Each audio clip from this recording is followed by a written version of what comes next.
Hello and welcome back to the Eyes of Old Gaming channel. Thank you so much for joining me here today. Alright, so today we've got a video for you that is a little bit different. This one is going to be one of my new ranting style videos where I'm just going to talk to you about some news in gaming, just giving my opinion on it and looking at some of the facts maybe.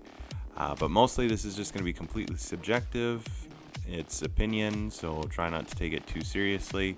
Maybe you'll agree, maybe you'll disagree. Either way, it is perfectly fine. Let me know what you think of this in the comments. Maybe we can spark a conversation about it, and who knows, if you disagree, then maybe you can convince me with your opinion. Anyway, I'd like to hear all about it. Now, from the title of the video, you can probably guess what we are talking about today, and as such, I have a Bethesda game in the background specifically for this topic. If you're still not sure, it's about the Microsoft acquisition or purchase of Bethesda Game Studios and Zenimax Media. So they are getting the rights to all the goodies you think about when you think of Bethesda. What comes to mind for me instantly is obviously the Elder Scrolls series, which comes with their most recent single-player entry being Skyrim, but it also includes Oblivion, Morrowind, as well as the older games in the series. Also, the other huge franchise is Fallout. And I know there's been quite a bit of controversy with Fallout 76, but other than that, I think the Fallout games under Bethesda have been really quite good. I enjoyed Fallout 3 immensely. New Vegas was by Obsidian, but that was also good.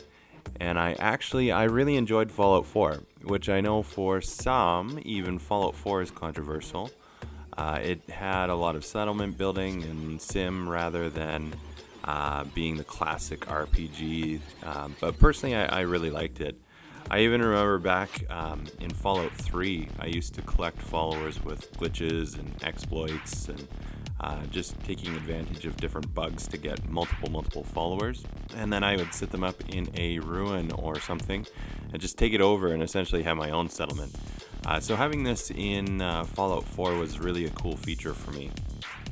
So let's go ahead and get into the meat of the topic here. Microsoft purchased Bethesda. I've seen so many things saying this is great or this is terrible. If you're a follower of my channel and my content, you probably know that I'm a huge Elder Scrolls fan, so this is a topic that is really close to my heart and I've been following it.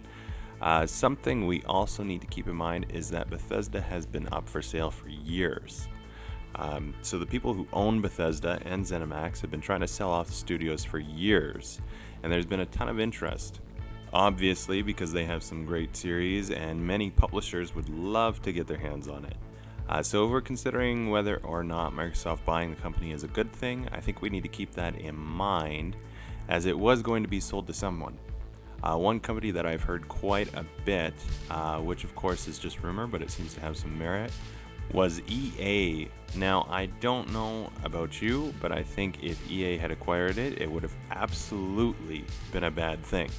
Don't get me wrong, I enjoy a lot of EA games, but their monetization style and trying to milk every cent that they can out of gamers has really killed the soul of a lot of franchises.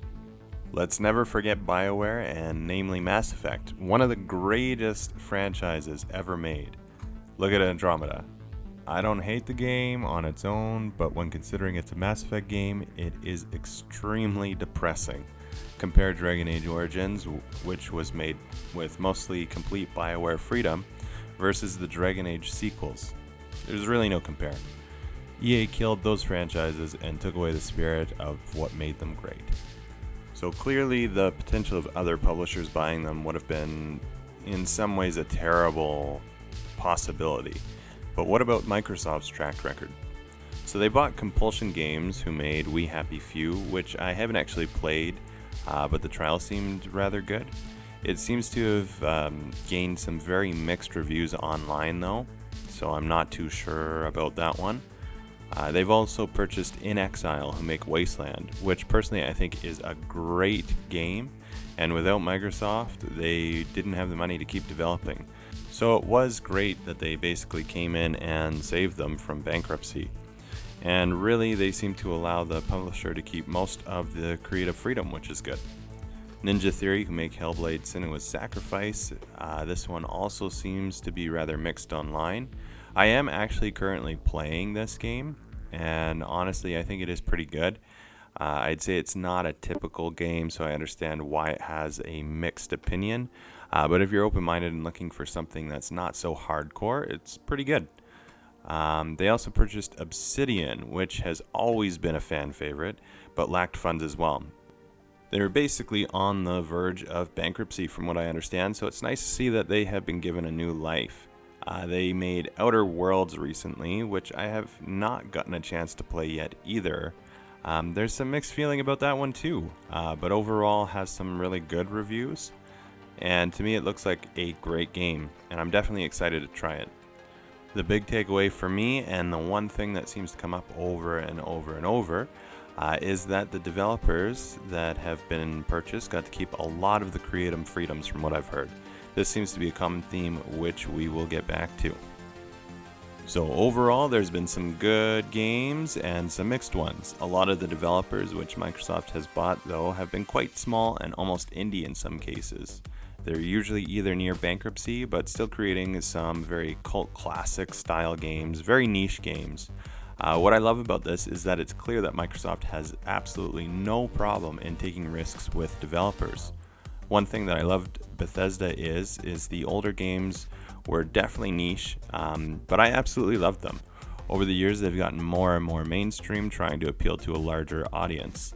This really does make sense, and I don't blame them, because when you have shareholders to report to and you're running your company trying to make as much profit as possible, it's understandable that you're going to get more mainstream and less of a niche approach.